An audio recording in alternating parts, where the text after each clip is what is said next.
muerte de una persona. ¿Ya? Primero, concepto médico de la muerte. Antes manejábamos un concepto bastante sencillo que era el cese de las funciones vitales, ¿no? Cuando ya no había circulación, respiración, desde impulso nervioso, entonces ya lo consideramos muerte, ¿no? El concepto más sencillo que manejamos. Para medicina legal va a ser el cese irreversible. Aquí ya le estamos aumentando la parte irreversible. ¿Por qué? Porque se ha visto que con el avance de la tecnología no podemos mantener a las personas vivas por mucho más tiempo, aunque haya una muerte cerebral, ¿no?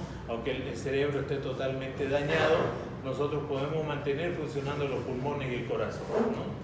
Entonces es por eso que para medicina legal la muerte es el cese irreversible, o sea que a pesar de que hagamos maniobras de resucitación y cualquier uso de cualquier otro aparato, ya no se pueda retornar a la vida espontánea de esta persona. Para el derecho, para los abogados, ¿qué significa muerte? Es la desaparición de la persona como tal. O sea, ya el cadáver deja de ser un ser humano, deja de ser una persona y se convierte en un objeto. Ya no tiene derechos ni obligaciones. ¿Ya? Entonces, es lo principal, ¿no? Lo básico en cuanto a las definiciones de muerte. Ahora, lo que tenemos que entender es que la muerte no es un momento, ¿no? No se puede determinar que una persona fallece a las 10.00.00 horas, ¿no? ¿Por qué? Porque la muerte es un proceso, ¿ya? Si bien ha habido, ¿no?, el cese de las funciones cerebrales, el cese de las funciones cardíacas, ¿no? Ya no hay ni respiración, vamos a ver que algunas células del cuerpo todavía mantienen vitalidad, se mantienen vivas. ¿Ustedes saben cuáles son las primeras células en morir ante la ausencia de oxígeno? Las del cerebro, ¿no? Las neuronas. Tenemos 6 minutos para hacer la resucitación cardiopulmonar en una persona, ¿ya?, sin que haya daño cerebral. Se ha visto en algunos casos que, por ejemplo, personas que han caído en lugares o en aguas muy heladas, muy frías, se ha logrado resucitarlas hasta dentro de los 10 minutos, ¿no?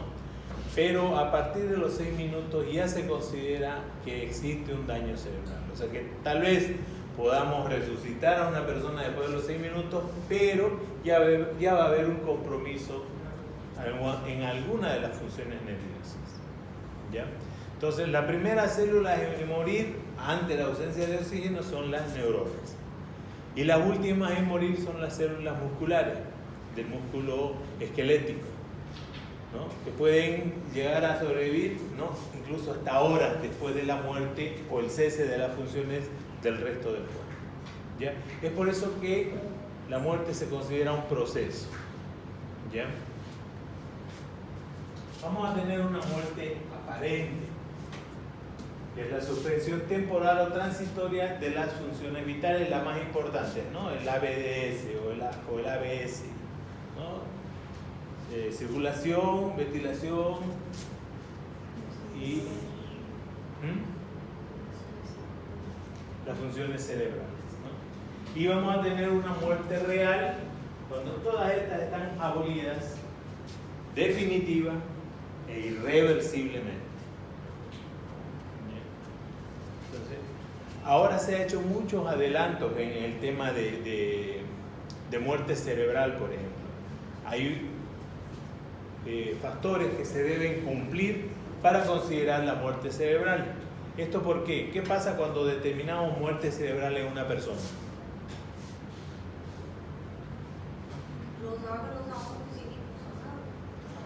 Los órganos podemos trasplantarlos a otra persona, ¿no?, siempre y cuando seamos signatarios de esto, ¿no?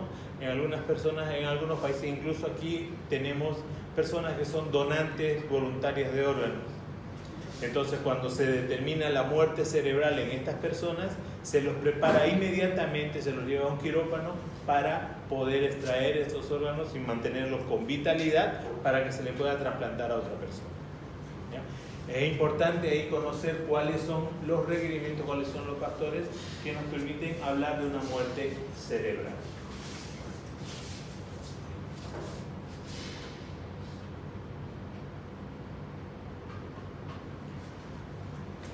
Ahora vamos a ver lo que es tanatología.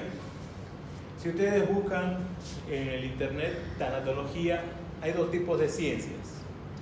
Una que es el apoyo que se le da a las personas con enfermedades terminales y a los familiares de estas, ¿no? Se les da un apoyo psicológico, se les ayuda a afrontar la idea de que en cuestión de unos meses van a morir. Si nos ponemos a pensar, esta noticia a cualquiera le debe caer muy pesada, ¿no? El hecho de saber de que en cuestión de cierto tiempo irreversiblemente va a fallecer, ¿no? Entonces es por eso que nace esa ciencia, la tanatología, que les ayuda a afrontar a estas personas, a prepararse psicológicamente para afrontar su muerte. ¿Ya? Pero la tanatología que a nosotros nos interesa, ¿no? Viene de las palabras del latín thanatos, muerte, logos, estudio, que sería el estudio de todos los fenómenos cadavéricos relacionados con la muerte, de todos los fenómenos relacionados con la muerte. ¿Ya? Es una parte de la medicina legal que se encarga del estudio de la muerte y sus fenómenos relacionados. Entonces, si hablamos de tanatología en medicina legal, es el estudio de estos fenómenos. ¿Ya? Vamos a hablar de tipos de muerte. Hay muerte natural, violenta, súbita y repentina. Muerte natural es aquella que sobreviene con el paso del tiempo, ¿no? Todos por nuestro ciclo vital nacemos, morimos, nacemos, crecemos, nos reproducimos y fallecemos. Es el ciclo que tenemos que cumplir, ¿no? Es una muerte natural. La muerte violenta, como su nombre indica, una muerte repentina, ¿no? Inesperada, por algún proceso, algún mecanismo externo, un hecho de tránsito, una agresión física, una caída, una precipitación, un montón de factores. A eso se considera muerte violenta. Todas las muertes violentas nosotros nos encargamos de hacerle autopsia. ¿Ya? Todas aquellas personas en las cuales no se sepa la causa de muerte, se le hace autopsia. Si falleció dentro de un reclusorio, dentro de un cuartel, dentro de un hospital, sin tener una causa aparente de muerte, se le hace autopsia. Falleció hecho de tránsito, producto de una agresión por arma blanca, por arma de fuego, por cualquier otra causa, se le hace autopsia. ¿Ya? La muerte súbita, una muerte, un suceso inesperado, es una persona que está aparentemente sana. No tiene ninguna enfermedad conocida, incluso son personas atletas la mayoría, son deportistas. ¿Ya? Entonces están totalmente bien y de repente, ¡pum!, ¿no? Como varios futbolistas que les ha pasado que fallecen en la cancha, ¿no? Una vez estudiados estos cuerpos, se les hace la autopsia, se verifica, en algunos son factores cardíacos, ¿no? Que es lo que se puede atribuir la causa de muerte. La muerte repentina va a ser igual, una muerte sin previo aviso, pero cuando hay un antecedente de una patología, una cardiopatía chagásica, si tenemos un corazón de buey, ¿no? Esa persona en cualquier momento va a morir. Entonces tenemos una muerte repentina, cuando hay una patología que nos va a respaldar esta causa.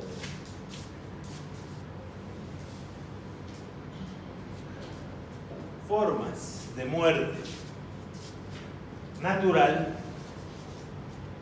casual o accidental, por mano propia o suicidio, por mano ajena u homicidio, y el asesinato. La diferencia entre homicidio y asesinato: ¿ya? El homicidio, homos, humano, cidios, muerte, ¿no? La muerte provocada con la intención dolosa, con la intención de provocar, ¿no?, el daño. Y asesinato va a ser cuando se realiza esto con premeditación, alevosía y ventaja. ¿Qué quiere decir esto? Nosotros nos tomamos nuestro tiempo para matar a esta persona. Primero estudiamos por dónde va, cuál es su recorrido, cuándo está solo, ¿no? Vemos qué características tiene esta persona, si puede o no defenderse, si sabe defenderse, quién sabe, nos llevamos un arma o nos llevamos un vehículo para pasarlo por encima, ¿no? Tenemos un plan para deshacernos de esta persona. Y encima de tener el plan, nos aseguramos de tener el resultado muerte teniendo ventaja, ¿no? Teniendo algo de ventaja sobre esta persona. Un arma, por ejemplo. ¿Ya? A eso se considera asesinato. Ahora, ¿por qué viene esta necesidad de diagnosticar la muerte? ¿Qué es lo que sucedía? Con el inicio de las sociedades, de las grandes ciudades, empezaron a aparecer gente muerta en las calles, ¿no? Sin una causa aparente. Por lo menos si había una enfermedad, bueno, la gente atribuía que era resultado de la enfermedad la muerte. Pero cuando no había ninguna enfermedad, nada, entonces a muchos les empezó a llamar la atención, ¿no? ¿Cuál era la causa de la muerte? Si era una muerte natural o era una muerte violenta. ¿Ya? Entonces es por eso que nace la necesidad, ¿no?, de diagnosticar la causa de muerte. Y ahí es donde ya nace la medicina legal, iniciando las primeras autopsias, ¿no?, que datan incluso de hace bastantes siglos atrás, ¿ya?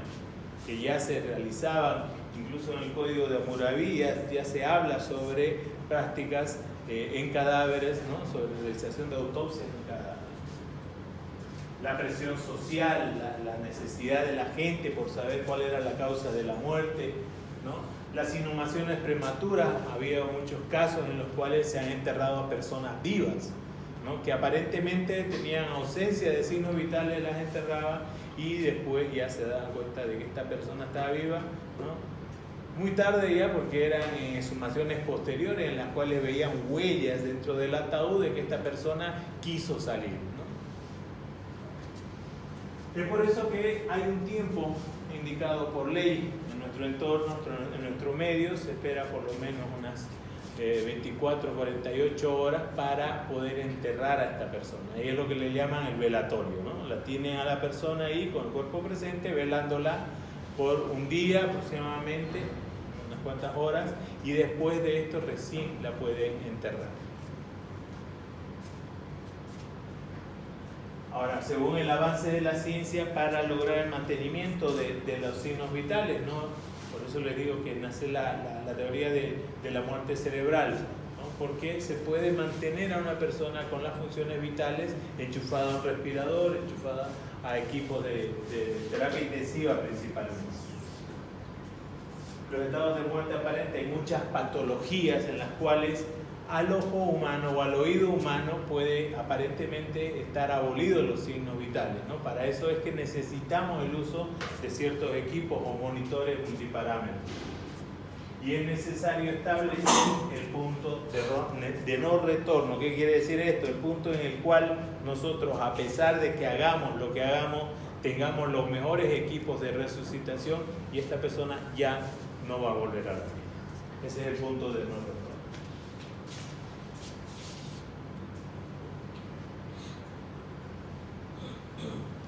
Entonces, para llegar al diagnóstico de muerte real o muerte cierta, vamos a tomar en cuenta dos tipos de signos, ¿ya? Los signos negativos de vida, que van a ser las funciones vitales. La ausencia de las funciones vitales son los signos negativos de vida.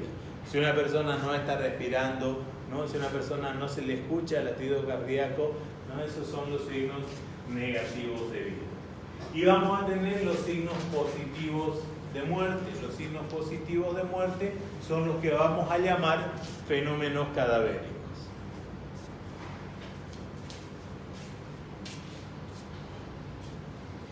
Dentro de los signos negativos de vida, primero los circulatorios, ¿no? Los signos circulatorios. ausencia, ¿no?, de pulso, podemos tomarlo a nivel de la yugular, de las carótidas, podemos utilizar el estetoscopio y ocultar el corazón en 4 focos, en los 4 puntos, y tenemos la ausencia de ruidos cardíacos, ¿no? Esto también se llama signo de Gauchard, ¿ya? La ausencia del pulso carotídeo, la ausencia del halo inflamatorio. Esta técnica, el signo de Lancisi, conocido así como el signo de Lancisi, se utilizaba un pequeño elemento, un fósforo incandescente, ¿no?, metal incandescente, y se pinchaba a nivel del esternón, de la mitad del esternón, y veíamos si se provocaba o no la reacción inflamatoria por la quemadura. Si había reacción inflamatoria, todavía está vivo, ¿no?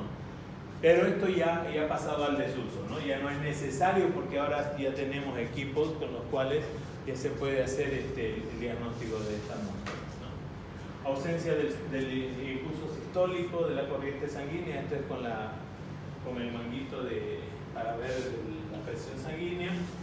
Y este otro signo también que ya no se utiliza, el signo de Icard, que era colocarle la fluoresceína, que es un elemento fluorescente, a la conjuntiva ocular, y veíamos si reaccionaba o no, ¿no?, si había reacción fluorescente o no.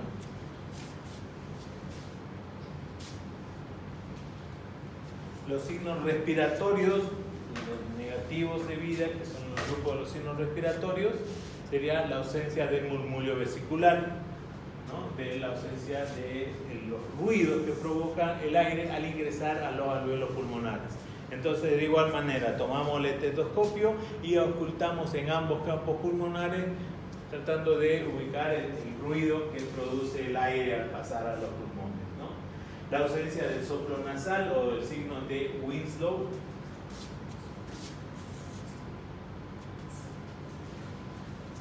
Es colocando un pequeño cristal, un espejo, algo a nivel de las fosas nasales o de la boca, y ver si este se empaña o no, ¿no?, con la salida del aliento, ¿no? Y la neumoscopía, o signo del hidrógeno sulfurado, que en base a un equipo que contenía hidrógeno sulfurado se veía la reacción del CO2 que bota una persona al respirar, cambia la coloración del hidrógeno, pero tampoco ya lo utilizamos.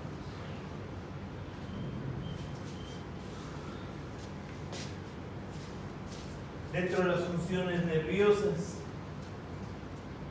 el primero va a ser la pérdida de conocimiento, segundo la flacidez muscular. Todo cadáver, toda persona inmediatamente fallece, se coloca totalmente flácida, ¿ya? Pierde el tono muscular, ¿ya? Hay pérdida de los reflejos tendinosos. ¿Dónde vemos los reflejos tendinosos, señores? Ahí en la rodilla, ¿no? El típico, ¿no? El que levanta la pierna, ¿no? Y hay varios reflejos en la planta del pie. Le pasamos con algo, con un bolígrafo, vamos a ver que el pie se cierra, ¿no? O el cremasteriano a nivel de la cara interna del muslo, ¿no? Hay varios reflejos. En todos los reflejos, la persona cuando está muerta se anulan, ya se inhiben, no están presentes.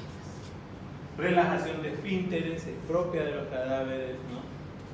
Y por último, la ausencia de reflejos oculares. El reflejo ocular, abrimos los párpados y tratamos de tocar la conjuntiva con cualquier elemento, ¿no? Un bolígrafo. Una persona viva, por reacción al ratito, inmediatamente cierra los ojos, ¿no? En el cadáver ya este reflejo está abolido.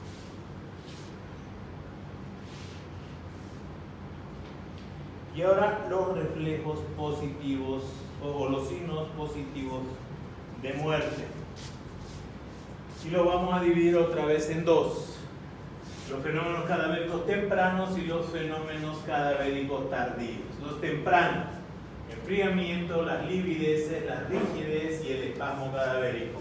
Los tardíos, los destructores y los conservadores. Los destructores, la autólisis, la putrefacción y la antropofagia. Los conservadores, la momificación, la difosina y la corificación. Bien. De los que utilizamos para la data de la muerte, principalmente son estos primeros 4.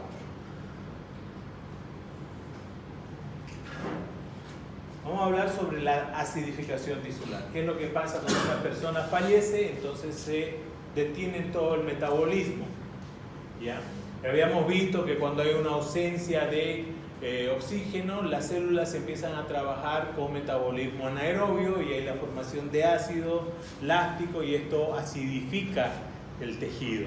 Es por eso que todo el cuerpo cambia de pH, ¿no? De un pH casi neutro de 7.3, 7.5, se va volviendo ácido. ¿Cómo lo vamos a ver?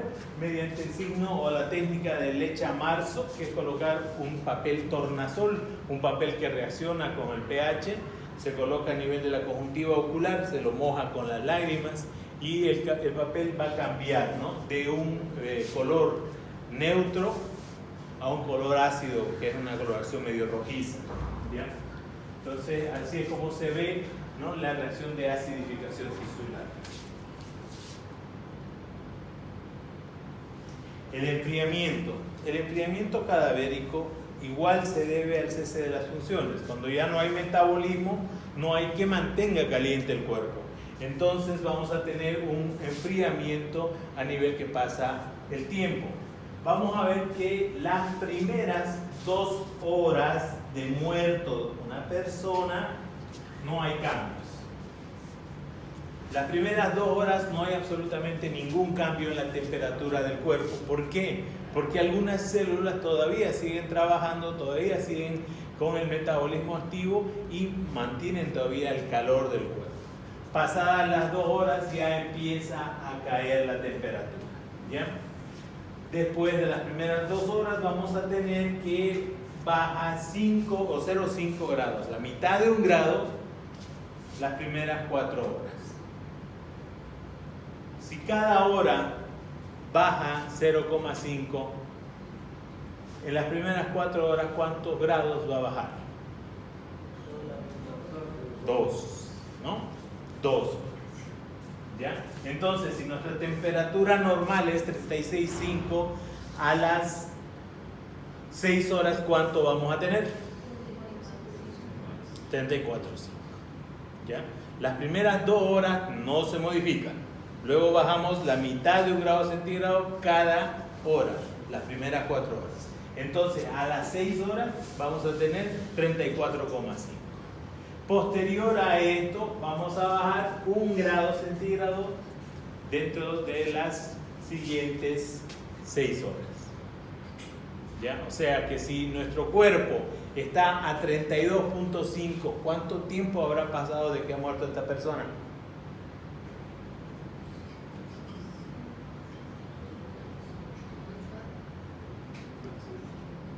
¿Por qué 8?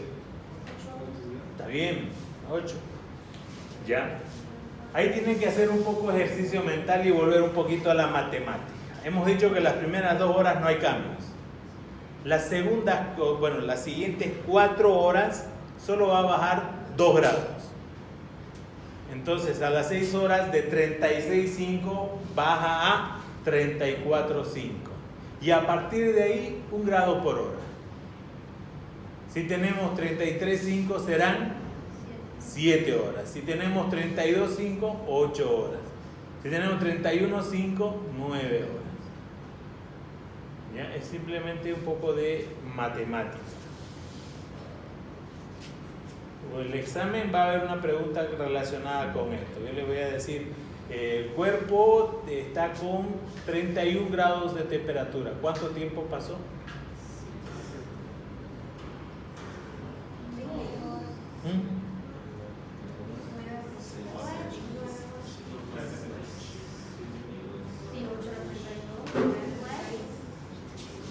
¿Ya? Entonces, ahora, ¿por qué no utilizamos? Porque sería muy fácil con esto determinar la data de la muerte, ¿no? Decir, sí, ha fallecido, tiene 9 horas de muerto. Pero estos fenómenos, este fenómeno de enfriamiento depende mucho de qué. Si el cuerpo está en la sombra o está en el sol. Si el cuerpo está con ropa o está desnudo. Si hace frío o hace calor. Si es de día o es de noche. ¿Ya? Entonces depende muchos factores para establecer la data.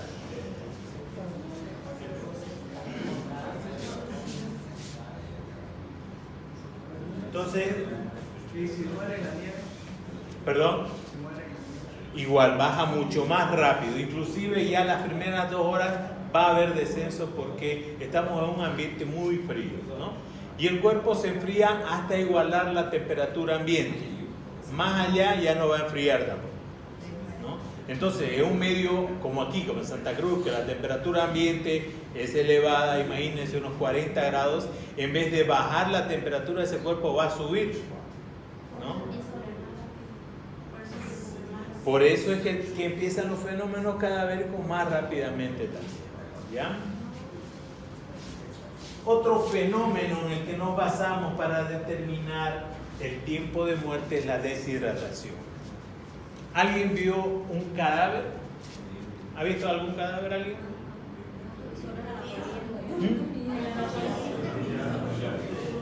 ¿Cuál es la característica?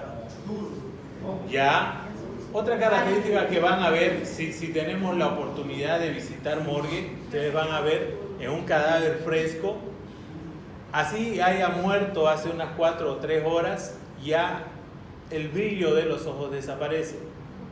¿Por qué? Porque este brillo que tenemos nosotros es humedad. Constantemente estamos lubricando nuestro globo ocular. Si las funciones ya están abolidas, ya han desaparecido todas estas funciones, entonces el cuerpo ya deja de lubricar la conjuntiva ocular y se empieza a deshidratar. Y vamos a ver 2 fenómenos o 2 signos. El signo de Steno-Lewis, que es justamente eso, ¿no? Que la conjuntiva ocular pierde el brillo y se vuelve opaca, ¿ya? Entonces ese es el signo de Steno-Lewis. Aparentemente, o sea, dentro de los rangos que se maneja, entre los 45 minutos se forma, ¿no? Se empieza a formar en el cuerpo humano y se completa a las 24 horas, ¿ya? El signo de Sommer-Larcher, y el de Sommer-Larcher es una raya negra que aparece en la mitad del globo ocular. ¿Por qué? Porque no, los párpados no cierran completamente en el cadáver, quedan entreabiertos. Y ese pequeño espacio que queda abierto se deshidrata más rápidamente que el resto y se forma una raya negra en el ojo, ¿ya? Ese es el signo de Sommer-Larcher. Steno-Lewis y Sommer-Larcher son signos de deshidratación. Livideces cadavéricas, esto ustedes ya lo conocen, ¿no? Las livideces es la coloración violácea, ¿no? Una coloración rojiza intensa en la parte posterior, bueno, en las partes declives del cuerpo. Si el cuerpo está en decúbito dorsal sobre el piso, las livideces van a estar en toda la parte posterior del cuerpo. Al revés, si está de decúbito ventral, las livideces están en la parte anterior del cuerpo, ¿ya? ¿Cuáles son las características de esas livideces? Apenas muere la persona, estas livideces empiezan a aparecer. Hasta las 6 horas, si nosotros movemos el cuerpo, las livideces van a cambiar de posición. ¿Qué quiere decir esto? Estaba el cuerpo de cúbito dorsal. Viene un comedido y lo mueve el cuerpo y le cambia de lugar. ¡Pum! Antes de las 6 horas. Entonces esas livideces que se estaban formando en la espalda van a desaparecer y se van a formar aquí adelante, en la parte anterior. Eso es antes de las 6 horas. Si es después de las 6 horas, estas livideces no van a desaparecer completamente y se van a formar otras en la espalda. O sea, vamos a tener livideces anteriores y livideces posteriores. Si lo hacemos después de las 12 horas, ya estas livideces ya no cambian de posición, ya no se trasladan, se mantienen donde estaban formadas al principio, ¿ya? Entonces, esas son las características de las livideces. Por eso nosotros... Doctor, si se hace beber algo antes de las 6 horas, se ¿cómo cambia. se identifica? ¿Cómo se identifica? Sí. Es difícil de identificar. No vamos a poder hacer, porque no va a haber huella anterior. No se puede. No se puede. En cambio, si lo hace después de las 6 horas, cerca de las 12 horas, se van a formar unas y se van a formar otras segundas que son más claras. ¿Ya? Entonces sí se va a poder. ¿Ya? Venga, por favor. ¿Cómo se compone el cuerpo de una persona muy así, ya, eso, sí, un poquito más. Lo que pasa con las livideces, mire, fíjense, compañero. Está muy blanco. No tiene sangre. ¿Ven? ¿Sí? ¿Se nota? ¿Ya? Gracias. Esas son las livideces, es lo que vamos a hacer nosotros en el cadáver.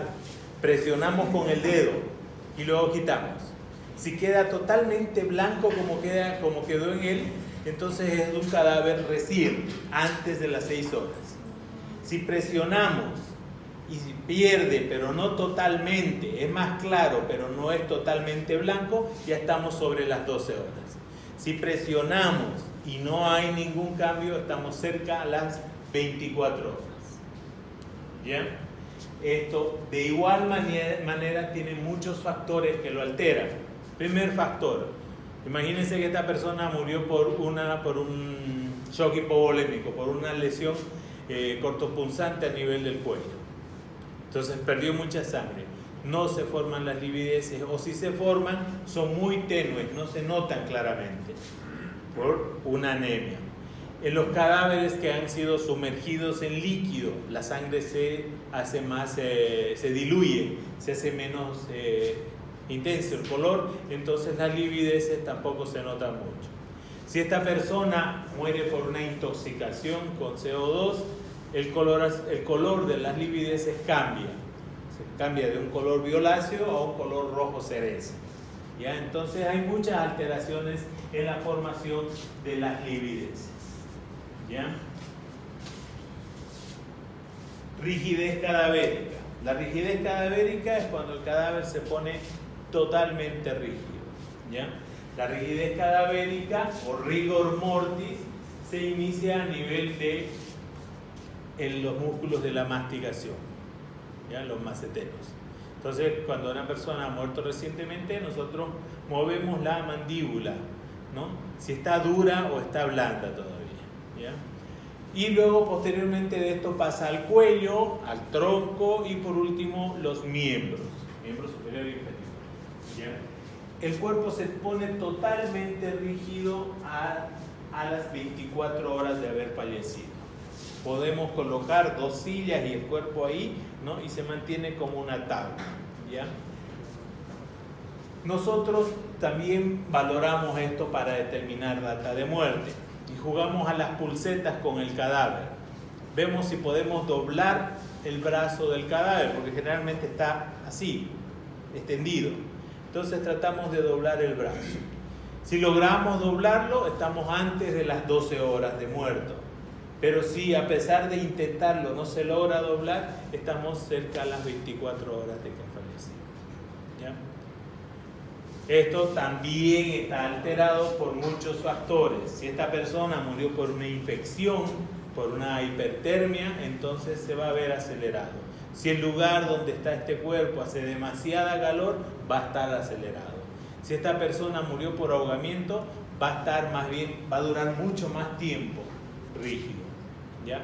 Los ancianos, los niños se ponen rígidos más rápido y se ponen blandos también mucho más rápido.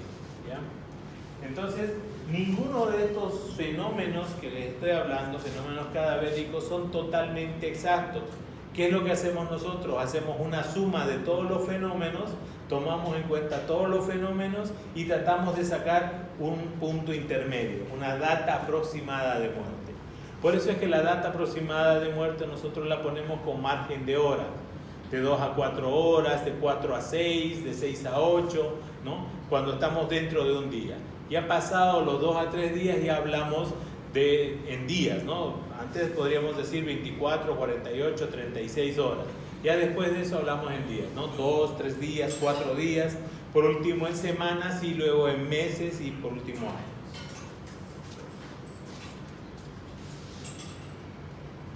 El espasmo cadavérico es una rigidez localizada. Ya generalmente, y el signo más, el ejemplo más clásico es de los suicidas por armas de fuego. El suicida por arma de fuego lo que hace al disparar en la cabeza lesiona la masa encefálica y es como si apagáramos todo el sistema, ¿no? Es como si desenchufáramos la computadora, se queda ahí donde estaba, ¿no?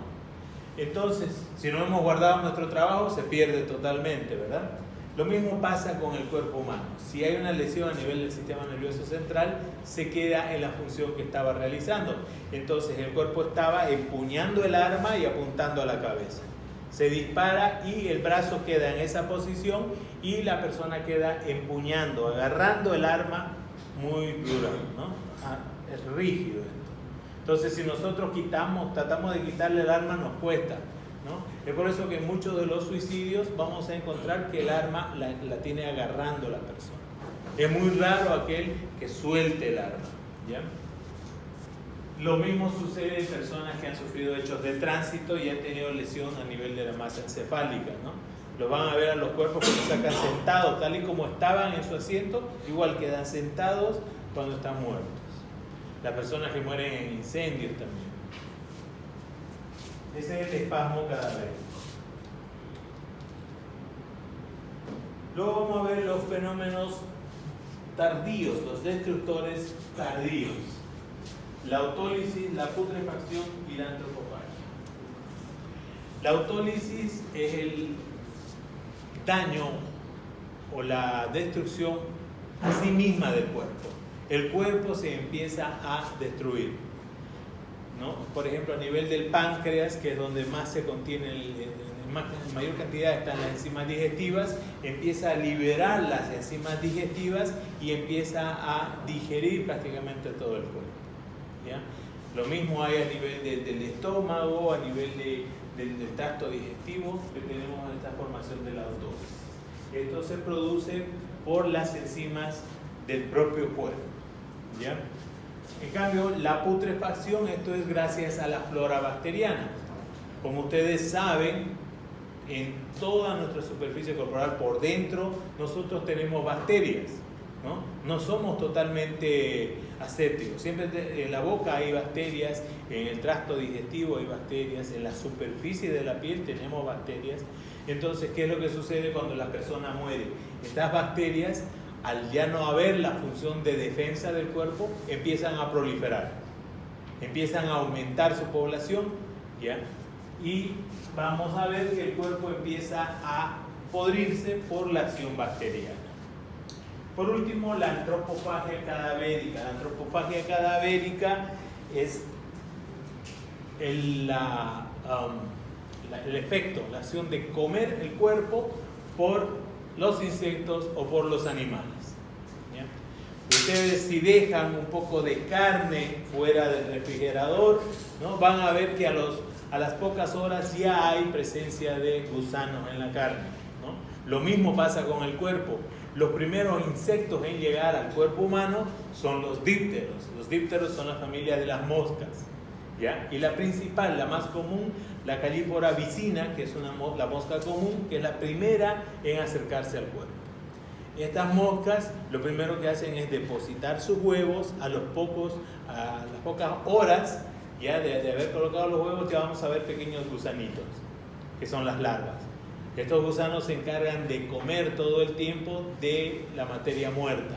Entonces van comiendo y van aumentando de tamaño hasta que se forman la pupa. La pupa es la parte enquistada, cuando forman una cáscara sobre el gusano y se empieza la transformación en insecto adulto.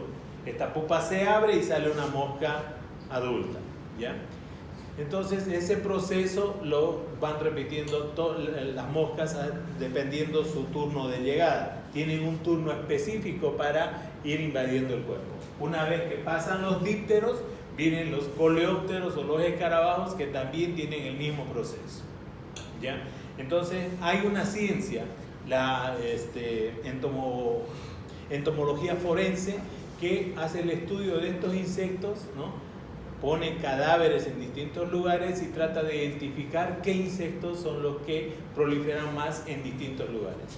En el medio urbano, los que más proliferan son las moscas, como les decía, la Calífora vicina principalmente, que es la mosca común, ¿ya? Entonces, para hacer este estudio de entomología forense es muy complicado y es muy caro, porque tendríamos que tener medios controlados. Por ejemplo, ¿no? Tener un cuerpo en primavera dentro de un ambiente cerrado en la ciudad. No es lo mismo que el cuerpo en la misma primavera en un ambiente cerrado en el campo, ¿no? Hay muchas variantes, ambiente abierto, ambiente cerrado, las distintas etapas del año, ya los distintos ambientes van a cambiar la antropofagia cada vez. Entonces, como les decía, la autólisis son los procesos fermentativos, la digestión del propio cuerpo. En el caso de la putrefacción, vamos a ver que la putrefacción se divide en 4 fases o en 4 periodos. El periodo cromático, el enfisematoso, el colicuativo y la reducción esquelética. La primera fase o el cromático son los cambios de coloración que tiene el cadáver. El cadáver, de tener una coloración como cualquiera de nosotros, la persona empieza a... lo primero que aparece es la mancha verde, que es una mancha verde tal cual que aparece en la fosa ilíaca derecha, que es el inicio del marco colónico, que supuestamente es donde mayor cantidad de bacterias se encuentran. Entonces, a partir de este lugar se va esparciendo la putrefacción en el resto del cuerpo. El segundo cambio, vamos a ver el veteado venoso, que es la aparición de rayas negras justo en los lugares donde están los vasos sanguíneos. Vamos a ver el cuerpo que tiene unas rayas negras justo por donde hay vasos sanguíneos, por todo el cuerpo. Ese es el veteado venoso, ¿ya? Entonces, el periodo cromático, ¿no? Aquí manejamos una data más o menos aproximada, entre las 24 a 36 horas. ¿Ya? En nuestro entorno hasta las 24 horas, porque aquí hace demasiado calor y el cuerpo rápidamente empieza a podrirse, ¿no? El enfisematoso sería el segundo periodo. ¿Cuál es la característica del periodo enfisematoso? Se empieza a llenar de aire. Entonces el cuerpo, ¿cómo lo vamos a ver nosotros? Vamos a ver un cuerpo totalmente hinchado. Los ojos por fuera, la lengua por fuera, ¿no? Se hincha totalmente el cuerpo. Si es varón, el escroto igual, ¿no? Tiene dimensiones bastante gigantescas, ¿ya? Si estaba embarazada la mujer, ¿no? Hay la expulsión del feto también, ¿no? Se da el alumbramiento post-mortem por el aumento de la presión. Todo esto es por gas, se llena de gas el cuerpo, ¿ya? Ese es el periodo enfisematoso. Luego tenemos el periodo colicuativo. Una vez que ha terminado de hincharse, entonces el cuerpo revienta y ayudan, ¿no? Estas perforaciones ingresan mayor cantidad de bacterias y licúan el cuerpo. Lo que vamos a tener son restos del cuerpo y un charco, un putrílago, agua, líquido alrededor del cuerpo que se putrefacta, ¿no? El olor ya se imaginarán, ¿no? Insoportable. Luego del periodo colicuativo tenemos la reducción esquelética, que es la que más tarda, ¿no? Desde 6 meses hasta 3-4 años, que es en la cual el cuerpo se queda totalmente esqueleto. Ya no tenemos tejido, no hay músculo, ¿no? Solamente están las piezas óseas. ¿Bien? Esos son los periodos, los 4 periodos de la putrefacción: cromático, enfisematoso, colicuativo y reducción esquelética.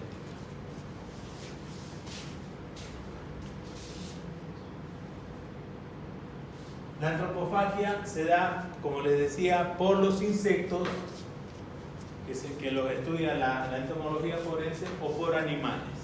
En nuestro medio urbano, aquí en la ciudad, los insectos generalmente, ¿no? Las moscas, los escarabajos, y dentro de los animales tenemos el gato, el perro, ¿no? La misma mascota se puede comer el cuerpo de su amo, ¿ya? Hemos visto muchos casos en los cuales el gato, ¿no? o el perrito empezó a comérselo al amo. En el medio rural, todos los animales salvajes no pueden hacer el uso, los carroñeros principalmente, comerse el cuerpo. Esto nos ayuda, ¿no? Nos altera y nos ayuda al cuerpo. ¿Por qué?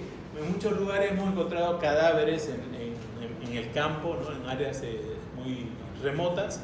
Entonces estaban todos los huesos tal cual en un solo lugar, pero apenas empiezan a llegar los carroñeros, empiezan a trasladar las piezas. y los huesos claramente tienen las huellas de los dientes de los animales.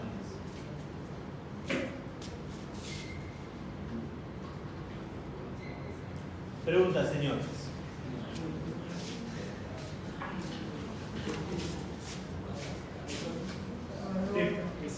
Esses casos que encontram essas munhequinhas, essas coisas, trabalham no estudo para saber que fecha de muerte es totalmente diferente o es similar? Similar.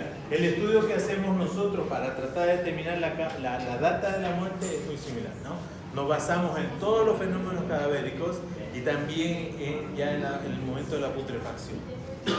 Pero hay que relacionar con qué, con lo que te dicen los familiares, ¿no? Los familiares no lo vieron hace un mes, hace 2 meses, hace 3 días, entonces vamos anotando todo, ¿no? Para tratar de llegar a una data. Entonces el último tema que vamos a ver, como les decía, es violencia sexual. Esto más que todo por la necesidad, ¿no? Bastantes casos tenemos sobre violencia sexual en nuestro medio y yo estoy más que seguro que a ustedes les va a tocar valorar un tema así en el hospital, en la provincia o en el internado, ¿no? Y es importante que ustedes sepan reconocer estos signos porque es un problema de salud pública. Hay muchos niños, hay muchas mujeres, incluso varones que sufren este tipo de violencia y ustedes como médicos de primer lugar son la primera barrera que van a ver al paciente y que tienen que estar capacitados para reconocer una violencia y poder denunciar esto para que así frenar un poco este flagelo. ¿Ya?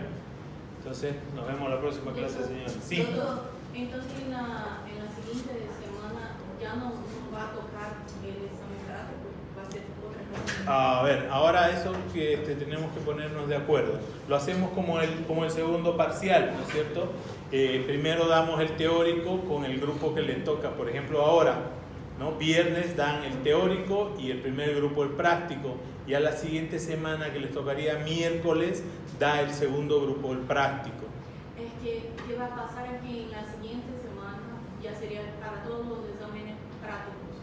Ya. Y en la otra sería para todos los teóricos. Y si ponemos para hacer su práctico junto con los teóricos, nos va a quedar como 5 exámenes en unos días. Ya. ¿Quieren darlo el práctico la próxima semana? No sé. No puede ser en el tipo de teoría por grupos y se acaba de hacer teoría y después ambos grupos hacen práctica. Su compañera tiene una sugerencia, darlo ambos grupos prácticos junto con la teoría, o sea, después de la teoría. ¿Todos de acuerdo? Ya. Ok, entonces, para que hagamos eso, yo necesito de su colaboración. ¿Ya? El examen teórico va a ser cronometrado, 30 minutos, salimos a los 30 minutos, entra el primer grupo práctico, sus 15 minutos y salen y así para poder tener el tiempo para poder terminar con. ¿Ok? ¿Anotas?